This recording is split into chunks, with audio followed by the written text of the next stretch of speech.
निखिल के रूम में अंदर जाकर रितु की नजरें चारों तरफ निखिल के कमरे में फैली किताबों को देख रही थी। वहीं साहिल नजर घुमाकर अपना पार्सल ढूंढ रहा था।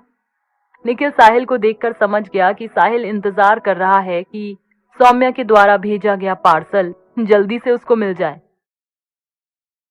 निखिल सबसे पहले पार्सल लेकर आया और साहिल को पकड़ाते हुए बोला, साहिल ये तुम्हारा सामान है। फिर रितु की तरफ देखकर बोला, तो रितु तुम पहली बार मेरे रूम पर आई हो, बताओ क्या लोगी, चाय कॉफी या कुछ ठंडा। रितु हंसकर बोली, अच्छा तुम्हें इतना सब कुछ बनाना आता है। निखिल को जवाब दे पाता उसके पहले ही साहिल बोला, अरे तुम परेशान मत हो, चलो कहीं बाहर चलते हैं, यहाँ पास में कोई कैफे वगैरह होगा, वहीं चलकर बैठेंगे। वैसे भी रितु का हॉस्टल का खाना खा खाकर मन भर गया है, उसे कुछ अच्छा खिला भी दूंगा। निखिल रितु की तरफ देखकर हंसने लगा और बोला, अच्छा ठीक है चलो, बस मैं चेंज कर लूं फिर चलते। निखिल अंदर गया और बढ़िया से कपड़े पहनकर डियो वगैरह लगाकर बाहर आ गया। तीनों लोग कैफे के लिए निकल पड़े। साहिल और रितु एक बाइक पर थे, निखिल अपनी अलग बाइक लेकर आया था। थोड़ी दूर पर ही एक अच्छा सा रेस्टोरेंट मिला तो तीनों लोग वहां रुक गए और अंदर जाकर बैठ गए।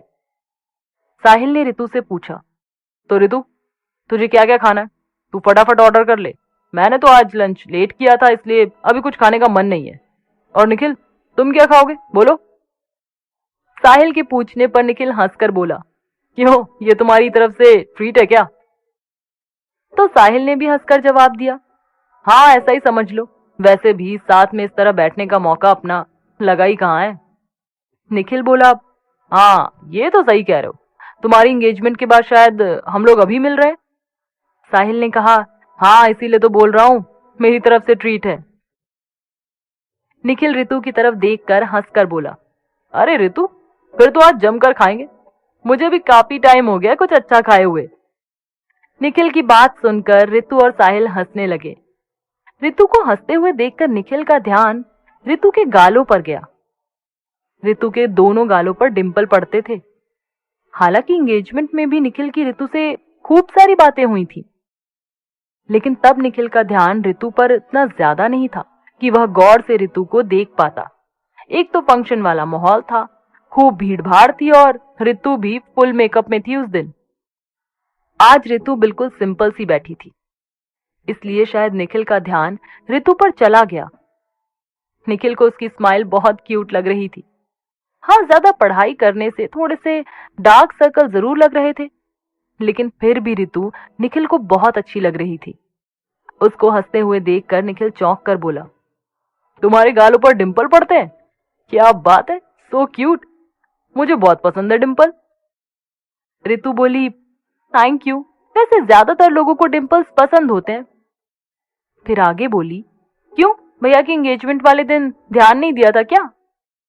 तो निखिल हंसकर बोला, तब तुम पहचान में नहीं आ रही थी, मेकअप इतना किया हुआ था। निखिल के ऐसे जवाब पर रितु हैरान रह गई। उसको लगा ही नहीं था कि निखिल इतनी जल्दी उससे मस्ती मजाक भी करने लगेगा। साहिल भी निखिल का साथ देते हुए बोला, अरे फंक्शन में तो सभी तैयार होते हैं, तूने वैशाली और सौम्या को नहीं देखा था, दोनों की शक्ल इतनी बदल गई थी मेकअप के कारण। कहकर साहिल भी हंसने लगा। रितु बोली, क्या भैया आप भी निखिल के साथ शुरू हो गए। साहिल बोला, अच्छा ठीक है छोड़ो, कोई और बात करते हैं।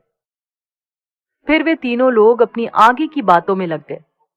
निखिल रितु से उसकी पढ़ाई के बारे में पूछता रहा और रितु भी कोचिंग, पढ़ाई और हॉस्टल, इन सब चीजों के बारे में बताती रही। आज साहिल के साथ होते हुए भी रितु से निखिल खूब खुलकर बातें कर रहा था। इनफैक्ट उसे रितु से बातें करना अच्छा लग रहा था। रितु बात करती जा रही थी और निखिल उसे ध्यान से देख रहा था। उसकी आंखें, उसके बाल, उसके होंठ, सब कुछ इतने ध्यान से देख रहा था जैसे रितु को पहली बार देख रहा हो। लेकिन रितु का ध्यान निखिल की नजरों पर बिल्कुल भी नहीं था। वो तो जैसे पहले बात करती थी उसी अंदाज में आज भी खूब बातें किए जा रही थी।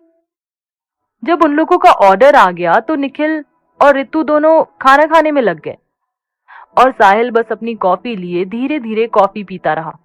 तीनों ही लोग बीच बीच में बातें भी करते जा रहे थे। रितु जब से अपने घर से आई है तब से पहली बार अपने हॉस्टल से बाहर आई थी और इतना अच्छा खाना खा रही थी, इसलिए उसने मजे लेकर खाना खाया, उसे बहुत अच्छा लग रहा था आज। वैसे भी ऋतु को हर संडे को साहिल का इंतजार रहता था। वहां और कोई तो उसका अपना था नहीं। पढ़ाई में बिजी होने की वजह से निखिल से भी उसकी ज्यादा बात नहीं हो पाती थी। हाँ, लेकिन आज मिलने के बाद निखिल को जरूर ऐसा लग रहा था कि उसे ऋतु के कॉन्टेक्स्ट में रहना चाहिए। वैसे भी निखिल थोड़ा दिलफेक टाइप का था, जल्दी किसी से भी अट्रैक्ट हो जाता है। साहिल की कॉफी खत्म हुई तभी उसका फोन घनघना उठा। उसने अपना मोबाइल निकाला और चेयर से उठकर बात करने लगा। थोड़ी देर बात करने के बाद वो आकर निखिल से बोला, यार निखिल, थोड़ी इमरजेंसी है। मेरा जो रूम पार्टनर है उसकी तबीयत कुछ खराब हो गई है। उसी का फोन था, बोल रहा था जल्दी से आकर मुझे डॉक्टर के पास ले चलो, वो अकेला जा नहीं पाएगा। तो क्या मैं निकल जाऊं? तुम ऋतु को उसके हॉस्टल तक ड्रॉप कर दोगे प्लीज? निखिल बोला, अरे तुम इतना घबराओ मत, तुम आराम से जाओ, मैं ऋतु को ड्रॉप कर दूंगा। फिर ऋतु की तरफ देखकर निखिल ने पूछा, क्या तुम्हें कोई प्रॉब्लम तो नहीं होगी ना? आई मीन हॉस्टल में तुम्हारी वार्डन तो अब ऑब्जेक्शन नहीं करेंगी कि किसके साथ आ रही हो? ऋतु बोली, नहीं ऐसे कुछ खास तो नहीं करेंगी। हाँ, अंदर नहीं आने देंगी। तुम मुझे बाहर छोड़ देना गेट तक, फिर मैं चली जाऊंगी। निखिल ने कहा, ठीक है फिर, और साहिल की तरफ देखकर बोला, अच्छा साहिल तुम निकल जाओ, मैं ऋतु को छोड़ दूंगा। निखिल का जवाब मिलने पर साहिल ने पेमेंट किया और वहां से निकल आया।